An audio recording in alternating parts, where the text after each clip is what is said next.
现在我利用早上来介绍这一章，因为很重要。今天早上我大概3点起床结果我的脑子里面就一直惦记这个事情。这个是法照大师所讲的话，他不是普通的大师，他是经过文殊菩萨、普贤菩萨正式给他授记，没有多久的将来，法照大师一定可以成佛。你们知道文殊菩萨是七佛的老师你看他的境界之高，修持的正量之好我们没办法说，只有赞叹。法照大师是唐朝末年的人呢，刚好有特殊的因缘能够碰上文殊菩萨。法照大师是请教说，我们末法年代的众生怎么样修行才能一个最快速、最简单、最容易能够跳脱六道轮回，离开生死苦海，到底有什么方法可以做？文殊菩萨就回答法照大师说，末法一切凡夫苦恼的众生，唯独只有以净土法门，就是念佛法门，没有第二个选择了。其他的修行方法几乎都是靠自力，但是你念佛是他力，是靠佛的慈悲愿力、名号功德力的救度，我们才能在最后临命终的时候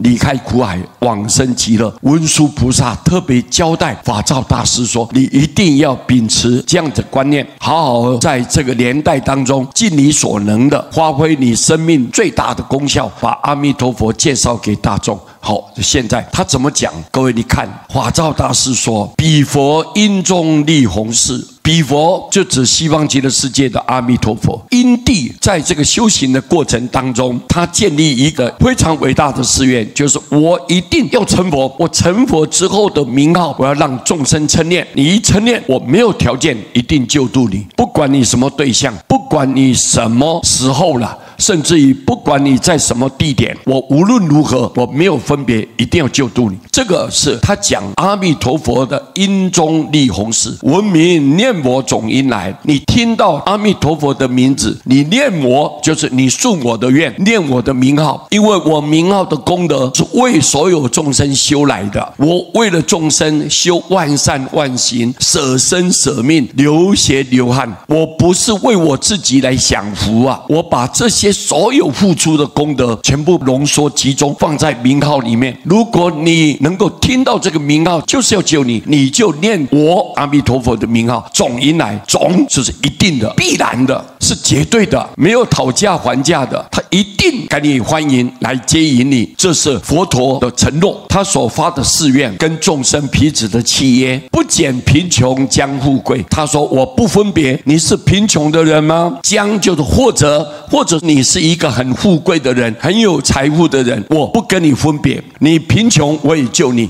你富有我也救度你不减下智以高才，我也不分别你是一个呆呆笨笨的、愚痴的、反应非常迟钝的人，什么都不懂的人，你是一个下智，甚至于高才，你是一个本事非常高强的人，聪明才智都非常好，让人欣赏的人，好，我也不分别。阿弥陀佛不分别了，不减多闻持境界，我也不分别你是一个深入经藏、经常听经闻法的人，你是一个非常有善根的人，你是一个多闻而且持境界，你修持把戒律各方面都很严谨的把它做到最完美、尽善尽美的境界。好，你是属于这样的对象，但是我不分别你是这样我也救度你，不减破戒罪根深，我也不分别你是犯戒的人，你经常造罪造业，跟佛陀的心意完全违背，你是个破戒罪恶很深重的人，你是属于这样的对象，我也不分别，照样救度你，但要回心多念佛。你叫回心转意浪子回头，弃恶向善，你能够回心转意，知道那个是错的，我不要重蹈覆辙，一直在罪恶的陷阱里面，没有办法抽腿，没办法回过头来，这很可惜。只要你回心转意，好好的多念佛，注意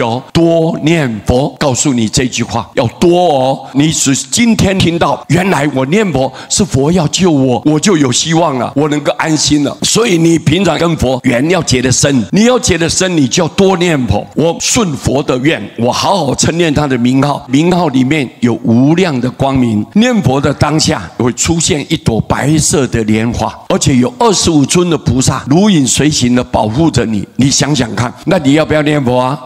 没有，你念佛的人，佛告诉我们，所有的功德没有办法拿来跟念佛比较。为什么？因为你所做的善事都是我们凡夫众生做的，念佛是佛所修好的，他把功德全部放在名号里面，让我们众生称念，他就救度你，没有条件救度你。那你想想看，佛修的跟我们凡夫修的怎么比较呢？对不对？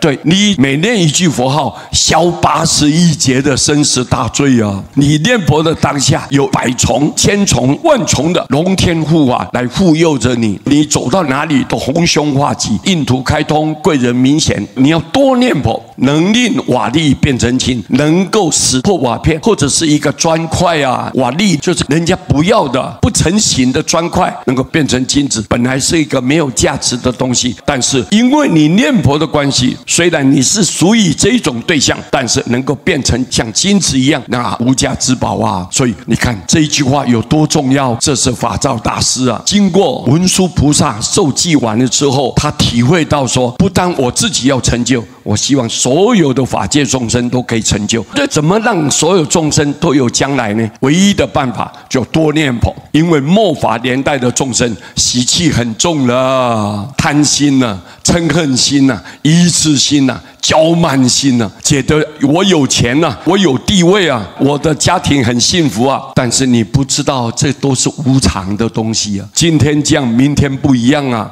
这个月是如此，下个月可能会走样了，随时都在变。所以佛一再的告诉我们，生命无常，时间短暂，你不可能永久保持原来的常态，是不可能固定的。有一天不一样的时候，因为你已经把整个心呢执着在这个方向去了，被外在的东西迷惑住了，你要跳脱就很困难。所以各位要注意哦，我们外表的身体会死啊，有一天会离开了，但是你的灵魂是不会死的，你的神识、你的活性会到另外一个世界。到底什么地方才是你应该要去的地方呢？你现在怎么做，而后就怎么得了。所以我们一定要照顾你的慧命，就是你的神识一定要干干净净，不要对外在执着，能够看破，能放下，安然自在的好好多多念佛，得到阿弥陀佛名号光明的救度，我们就跳脱这个娑婆世界，发愿往生西方。到了西方，你一定成佛的。你们每一个在座的各位，大家都可以成佛的。今天将这一章送给大家，今天就讲到这里，谢谢大家，阿弥陀佛。